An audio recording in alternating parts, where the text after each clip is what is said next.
Amém. Glória a Deus. Graças ao nosso Deus. Nós vamos meditar um pouco na palavra do Senhor nesta manhã. Nosso intuito é dar continuidade aos estudos que têm sido feitos. E vamos falar hoje sobre Jesus Cristo, o Filho do Deus Criador. Saber se verdadeiramente Ele é o Filho de Deus. E eu gostaria de ler com os irmãos o Salmo, capítulo número 2. Salmo, capítulo número 2. E eu gostaria de ler uma versão que é parafraseada. A palavra parafrasear significa interpretar um texto com palavras próprias, mantendo o seu estado original, seu sentido original. Então, não é com interesse de ensinar nada antibíblico, mas simplesmente para esclarecer o texto. Amém? Então vamos ler o Salmo número 2. Diz assim, neste Salmo aqui o título tem A Rebelião das Nações e a Vida do Messias. E diz, por que os povos cheios de ódio se reuniram? Por que estão fazendo planos tolos, tentando enganar a Deus? Os líderes das nações se reuniram e traçaram planos para derrotar o Senhor, o seu escolhido. Esta foi a decisão que tomaram. Vamos quebrar essas correntes e acabar com essa escravidão de Deus. Em seu trono, no céu, o Senhor ri e faz pouco caso dos tolos planos dos homens. Quando chegar a hora certa, Ele vai mostrar ao mundo a sua ira. Os homens ficarão desorientados com medo da ira de Deus. O Senhor anuncia a todo mundo, escolhi o meu rei, coloquei o seu trono na minha santa cidade, Sião. E o escolhido de Deus responde, vou anunciar ao mundo os planos eternos do Senhor, porque Ele me disse, você é meu filho, hoje é o dia da sua coroação, hoje dou a você toda a sua glória. Basta você me pedir e lhe darei todos os povos da terra como herança e o mundo inteiro como presente. Governe as nações com justiça e firmeza, com a vara de ferro. Esmague os povos rebeldes como se fossem vasilhas de barro. Vocês, reis da terra, sejam sensatos. Líderes do mundo, escutem as palavras de Deus enquanto há tempo. Sirvam obedientemente ao Senhor, respeitem o Deus e façam dele a sua fonte de alegria. Ajoelhem-se diante do Filho e beijem os seus pés, antes que chegue o dia da ira do Senhor e vocês sejam todos destruídos. Cuidado, isso vai acontecer muito mais depressa do que vocês pensam. Porém, as pessoas que confiam nele serão felizes. Muito felizes. Amém. Glória a Deus. Pai, nós somos gratos a Ti pela Tua palavra e nesse momento queremos pedir que o Teu Espírito Santo fale conosco. Deus, que aclare a nossa mente, os Teus propósitos nesses dias. Deus, dias que o Senhor tem realmente sensibilizado, alertado os nossos corações, que é tempo de buscar o Senhor. Em nome de Jesus. Aleluia. Graças a Deus. Então nós estamos vendo aqui, que sobre o Filho de Deus, sobre o Messias. Esse salmo realmente é um salmo da hora. Há provas que Jesus Cristo é o Filho de Deus? Em Gênesis, vamos ler aqui, fazer uma introdução lendo alguns capítulos de Gênesis. Diz assim, Gênesis 1 diz, no princípio criou Deus os céus e a terra. No Evangelho de João, capítulo 1, do 1 a 3, diz, no princípio era o verbo estava com Deus, e o Verbo era Deus. Diz que ele estava no princípio com Deus. Todas as coisas foram feitas por ele, e sem ele nada do que foi feito se fez. Em Hebreus 1, versículo 10 a 12 diz: E tu, Senhor, no princípio fundaste a terra, e os céus são obras das tuas mãos. Eles perecerão, mas tu permanecerás, e todos eles como roupa envelhecerão, e como manto os enrolarás, e como vestes se mudarão, mas tu és o mesmo, e os teus anos não acabarão. No princípio do versículo de abertura da Bíblia, nós lemos aqui em Gênesis 1:1, são 7 palavras hebraicas que estabelecem 7 verdades essenciais sobre as quais baseia o restante da Bíblia. Primeiro, Deus existe. Deus é verdadeiro. Em Hebreus 11:6 diz que importa que aqueles que se aproximam de Deus creem que Ele existe. Essa é a primeira palavra. Deus existe. Segundo, Deus existe antes que houvesse o universo. E existirá depois dele. Também está em Hebreus 1, 10, 12, nós acabamos de ler. Terceiro, Deus é o principal personagem da Bíblia. Ele é o sujeito primeiro do verbo da Bíblia. E executa uma variedade ampla de atividades, mais do que qualquer outro ser aí mencionado. Na verdade, ele é o sujeito de verbos mais do que qualquer outro personagem sobre o qual você lê. Quarto, como Criador, Deus fez o que nenhum ser humano jamais poderia fazer.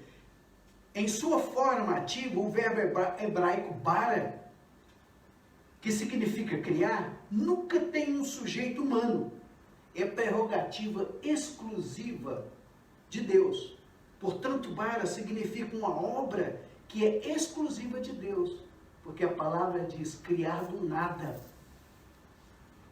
Quinto, Deus é misterioso.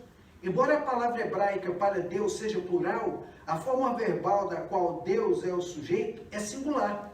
Talvez isso seja uma alusão sutil à natureza trinitariana de Deus. 3 pessoas divididas em uma única essência divina.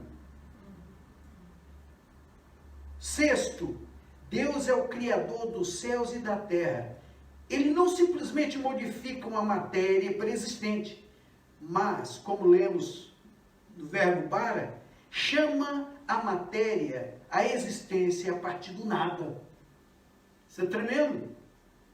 Isso podemos ter reforço no Salmo 33, versículos 6 e 9, Hebreus 11, 3.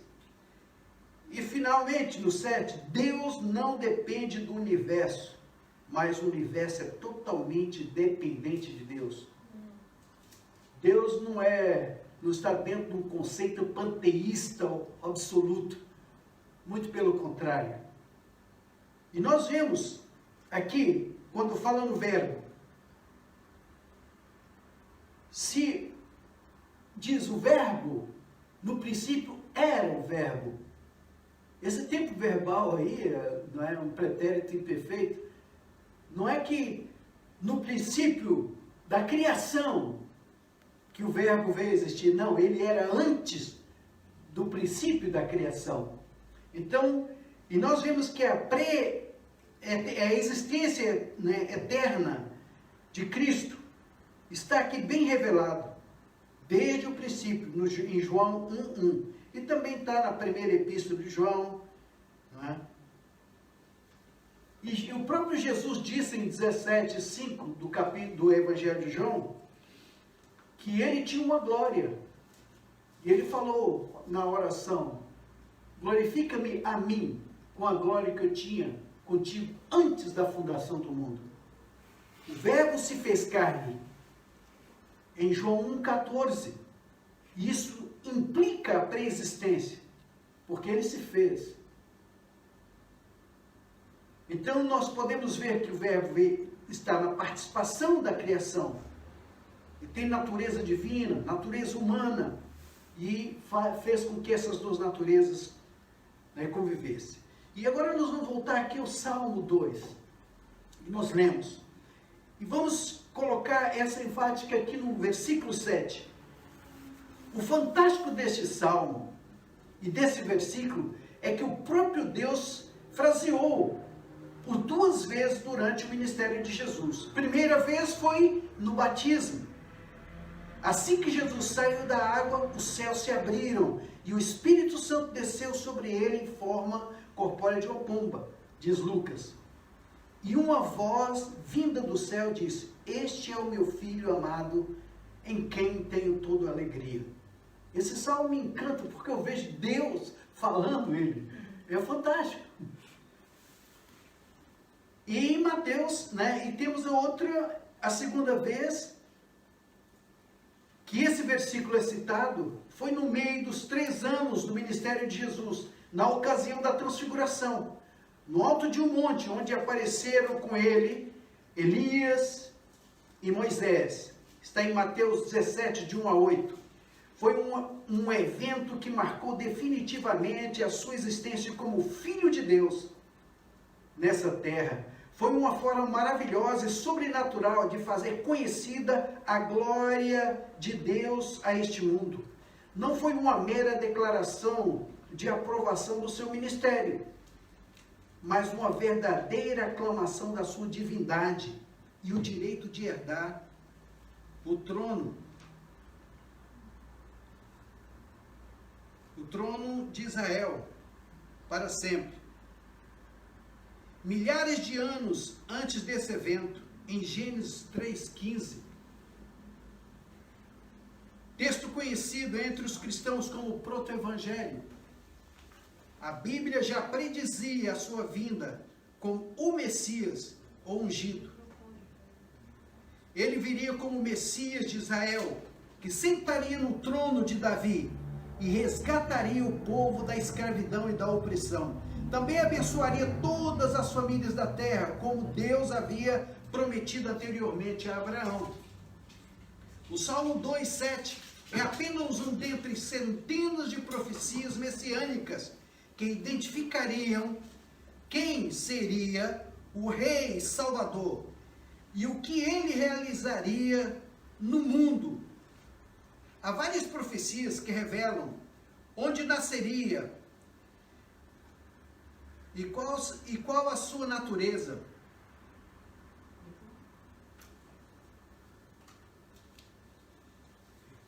Revelaria qual a sua natureza, quem o trairia, o valor e o que o traidor receberia,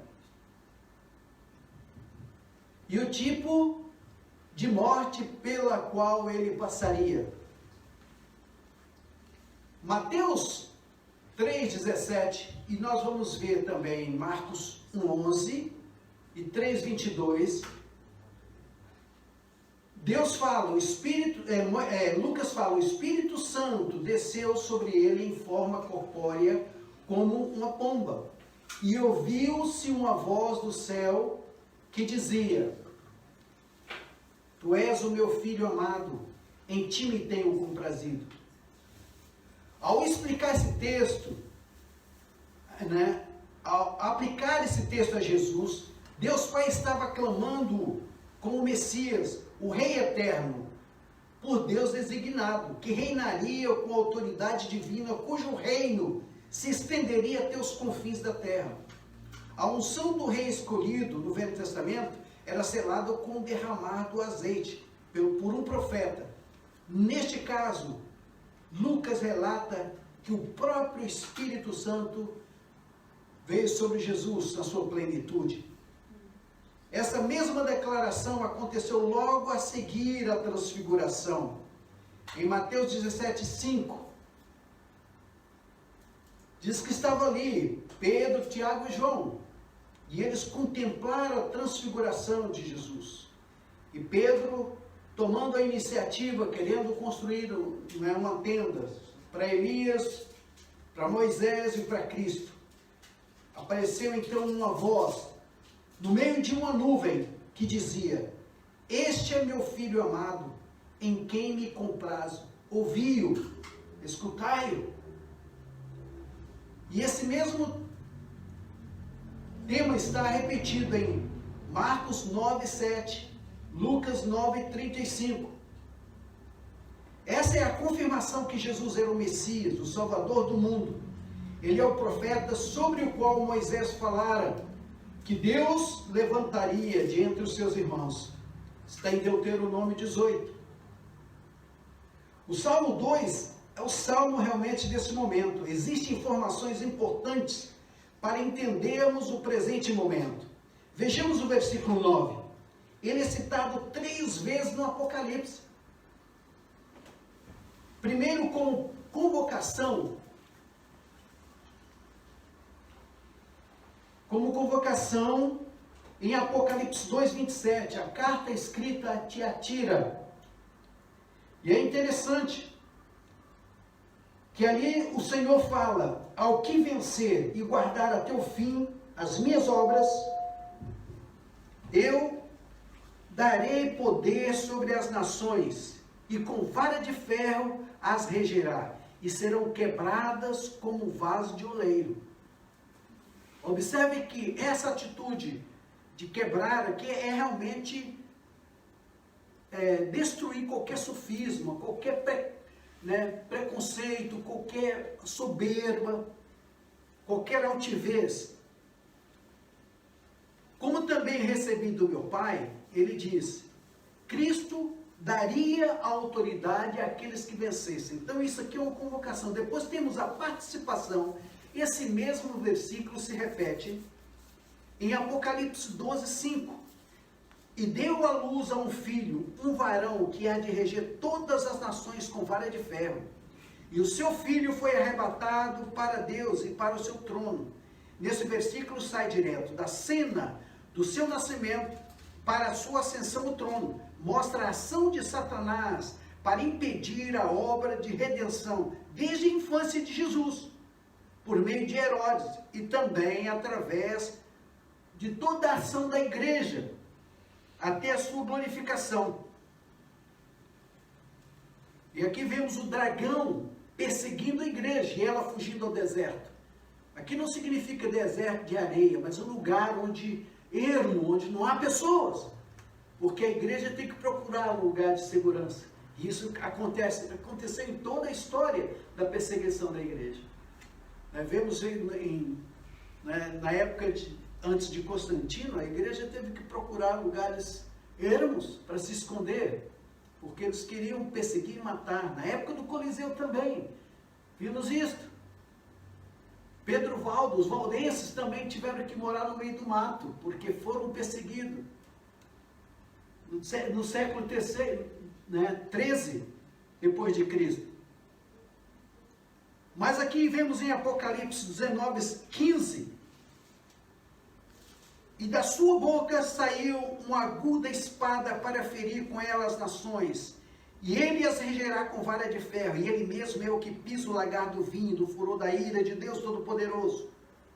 Ferir as nações, sou como um fraseado do Salmo 2, no versículo 9, Da sua boca sai uma aguda espada para ferir com ela as nações. Mas aqui o golpe é dado com vara de ferro. Mais uma vez, o Senhor, na sua manifestação, há de subjugar todos os reinos soberbos deste mundo. Isso é tremendo. Podemos ver uma pequena amostra do homem chamado Bom Pastor, que pronunciou naquela cruz, Pai, perdoa-lhes, pois eles não sabem o que fazem, em Lucas 23:34. Nós podemos ver essa manifestação em João 13, no zelo, quando ele pegou um azorrague, expulsando todos do templo, e dizia, não façais da casa do meu pai casa de negócio. Podemos ver que aquele humilde e quebrantado filho do homem vai retornar com vingança contra os seus inimigos. Podemos ver no Salmo 1 a divisão nítida dos que obedecem a Deus e os que não obedecem. Esses 2 primeiros salmos iniciais formam 2 pilares do autêntico louvor. O Salmo 1 mostra-nos um povo que teme a Deus, medita na sua palavra e dá frutos naturalmente, pois faz parte da sua natureza produzir frutos. E no Salmo 2, vemos uma reverência necessária ao verdadeiro Messias quando desenvolvemos hábitos de bondade e justiça como forma de honrar o nosso Senhor Jesus. Nossa oração, nossas canções e serviço irão mostrar o nosso profundo conhecimento de Deus e a nossa comunhão com Ele. Nós temos inúmeras referências concernente ao Messias. Salmos 22, Salmos 110, 118, Isaías 53, Daniel 7, Zacarias 12, 13. Isso é tremendo. Através do Velho Testamento, nós temos mais do que 300 profecias específicas referentes ao Messias. Intencionalmente, Deus colocou-as ali para as conhecermos o suficiente ao ponto de mantermos fiéis aos seus propósitos. No entanto, a imagem, a pessoa do Messias pode ser ofuscada pela dúvida e falta de conhecimento, ignorância das Escrituras. O conhecimento é de suma importância. Observe o Salmo 1. Por que ele diz que nós devemos meditar de dia e de noite? Porque no primeiro versículo diz que os ímpios iníquos deste mundo estarão doutrinando pessoas. E se você não tiver sua alma, sua vida cheia da palavra, você vai cair no erro. Porque virão nos fins dos tempos homens andando segundo as suas concupiscências e vão manipular as pessoas. O conhecimento é de suma importância. Jesus não veio, por exemplo, ocorreu isso, com os judeus. Por falta de estar apegado à palavra, eles tinham uma expectativa de que Jesus viria, dentro de um plano nacional. E Jesus não veio como aquele conquistador que subjugaria os povos por meio da força, porém um Salvador que sofreria e seria levado à morte de cruz, para redimir a raça humana. E não apenas só os judeus, mas toda a raça humana. Para que onde houvesse um clamor, um pedido de socorro, ele respondesse com seu amor libertador e salvífico. A promessa de salvação era para todas as famílias da terra, e não somente para uma nação. Os judeus estavam na expectativa de receberem ajuda por parte divina. Desejavam que Deus enviasse alguém, mas ele veio pessoalmente. Eles, no entanto, foi justamente isso que o mundo recebeu. Jesus Cristo, o Messias, o Filho de Deus. Quais são as evidências proféticas que Jesus é o Cristo? Naturalmente, alguns requisitos e características podem ser revelados e possibilitarem a identificação do Messias. Nós temos aqui 3 requisitos básicos que são inerentes ao Messias. Ele deve ser homem. Paulo escreveu isso em Gálatas dizendo, nascido de carne, nascido de mulher, ou seja, é humano, mas ao mesmo tempo divino. Quando o anjo Gabriel falou para Maria, o ente santo que nascerá de ti, é filho do Altíssimo, interessante. E ele não deve ter pecado. O próprio Pedro falou, e nele não vimos pecado nenhum. E João também fala sobre a santidade e a pureza de Cristo Jesus. E o próprio Cristo questionou os judeus, quem de vós poderia acusar de pecado? As predições devem adequar aos seus feitos, comportamento, morte e ressurreição. Então nós vemos aqui, vou mencionar 8 profecias que se cumpriram.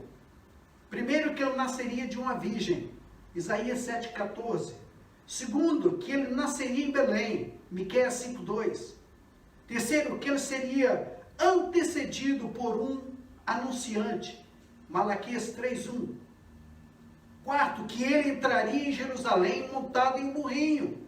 Zacarias 9:9. Que ele seria traído por um amigo íntimo.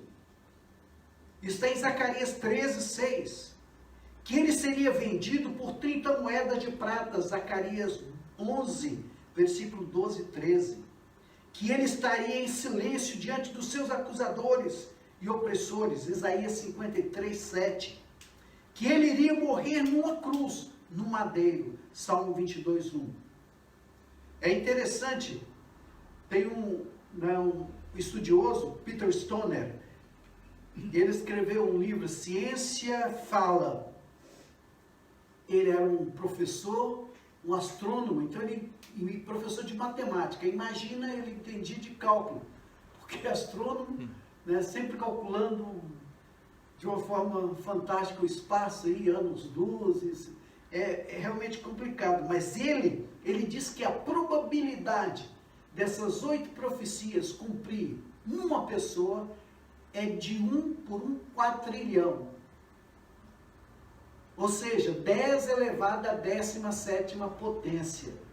E ele fez uma imagem mental, né? Ele narrou, é como se você pegasse todo o território da França e jogasse ali nota de 2 euros, até chegar a 60 centímetros de altura. E aí você pegava uma daquelas moedas de 2 euros e pintasse de vermelho e colocasse ali no meio. E você pegava uma pessoa, colocava uma venda nos olhos dela e ela começava a andar ali naquele... E você fala, e desse a ordem para ela, olha, você vai andar e vai baixar e vai pegar uma moeda. E que essa moeda seja aquela vermelha. Então a probabilidade dessas 8 profecias cumprir em uma só pessoa é como aquele indivíduo andando no território da França, cheio de moedas, e ele abaixasse, sem visão, e pegasse a moeda pintada de vermelho. Então é quase impossível. Seria um acaso fantástico. No entanto, Jesus, né, não só cumpriu essas 8 profecias, há outras 300, né, outras dezenas de profecias que se cumpriram durante o seu ministério e morte, e mais de 300 com menores detalhes. Isso é incrível. Se negarmos Jesus como Messias, nós devemos a nós mesmos uma explicação de como um homem comum poderia encaixar plenamente em tantos detalhes proféticos em uma vida como a de Jesus de Nazaré. Pode ser que uma pessoa seja cética, ou se considere uma pessoa tão justa que não se preocupe com as questões sobre fé, mas diante de tantas evidências, é o momento de parar e refletir sobre a sua própria existência.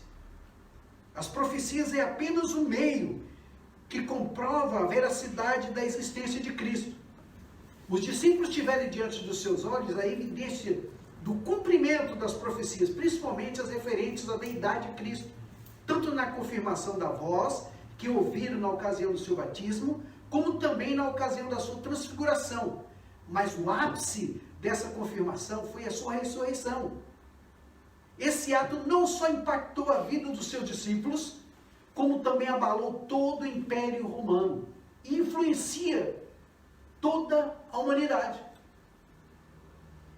Os líderes, no versículo 2 desse Salmo 2, diz: os líderes das nações se reuniram e traçaram planos para derrotar o Senhor e o seu escolhido. E no 3 fala: rompamos de nós os seus laços e sacudamos de nós as suas algemas. E aquele que habita nos céus vai rir. O Senhor zomba desses planos. Porque a humanidade, os seus líderes, estão querendo formar um reino, mas excluir tudo que Deus ensinou. Eles querem mudar as escrituras, os valores da sociedade. Eles querem alterar tudo. Se opor ao conselho de Deus. E nós vamos concluir com esse Salmo 2, lendo o versículo 10 a 12, diz: agora, pois, ó reis, sede prudentes, deixai-vos instruir, juízes da terra, Servi ao Senhor com temor e alegrai-vos com tremor. Beijai o filho, para que não se irrite e não pereçais no caminho, porque dentro de um pouco se lhe inflamará a ira. Pois ali naquele monte, na presença de Pedro, Tiago e João, ele foi transfigurado diante deles. Sua face brilhou como o sol, as suas roupas se tornaram brancas como a luz. Naquele momento apareceram diante deles Moisés e Elias, conversando com eles. Mateus 17. Pedro dá testemunho dessa experiência em sua segunda carta pastoral, como está escrito: porquanto ele recebeu de Deus Pai honra e glória, quando na magnificência glória lhe foi dirigida a seguinte voz: este é meu filho amado, em quem me tenho comprazido. E ouvindo esta voz dirigida do céu, estando nós com ele no Monte Santo. Foi grandioso o momento em que Pedro, Tiago e João viram Jesus transfigurado diante deles. Creio que o verdadeiro milagre da transfiguração não foi Jesus brilhar naquele dia, pois ele nunca deixou de ser Deus, mas sim ele conter o brilho todos os outros dias em que esteve nessa terra, como simples carpinteiro de Nazaré. Aos povos e nações é dado uma oportunidade para se arrependerem e mudarem os seus caminhos e submeterem ao Rei Salvador, mandado por Deus. Quando chegar a hora certa, diz o Salmo 2, ele vai mostrar ao mundo a sua ira. Os homens ficarão desorientados com medo da ira de Deus. Agora a graça está operando a todos que quiserem, mas naquele dia que ele se manifestar, ele vai vir para julgar as nações. O Senhor anuncia a todo mundo: escolhi o meu rei, coloquei o seu trono na minha santa cidade Sião. Governe as nações com justiça e firmeza, como uma vara de ferro. Esmague os povos, reduz sua soberba, seu orgulho a nada, como se fosse um vaso de barro. Vocês, reis da terra, sejam sensatos, líderes do mundo, escutem as palavras de Deus enquanto há tempo. Sirvam obedientemente ao Senhor e respeitem a Deus, e façam dele a sua fonte de alegria. A submissão das nações deve incluir temor e tremor. No versículo 12, dá para entender como: beijai os pés do filho, para que se não ire, e pereçais no caminho, quando em breve inflamar sua ira. Beijar é símbolo de reverência, respeito, de amizade, de fidelidade. Beijar os pés já é rendição plena, humilhação. Como está escrito: humilhai-vos, pois, baixa a potente mão de Deus, e ele em tempo oportuno vos exaltará. A aceitação absoluta do seu senhorio é importante. Fiquem atentos, cuidado, isso vai acontecer muito mais depressa do que vocês pensam. Esse é o momento de abrirmos nosso coração em completa devoção ao nosso Deus e Salvador Jesus. Veja o que está escrito, a saber: se com tua boca confessares o Senhor Jesus, e em teu coração creres que Deus ressuscitou dos mortos, serás salvo, visto que com o coração se crê para a justiça, e com a boca se confessa a respeito da salvação. Porque todo aquele que confessar o nome do Senhor será salvo. E termino com esta palavra, que está em João 3, 35 e 36. O Pai ama o Filho, e todas as coisas entregou em suas mãos.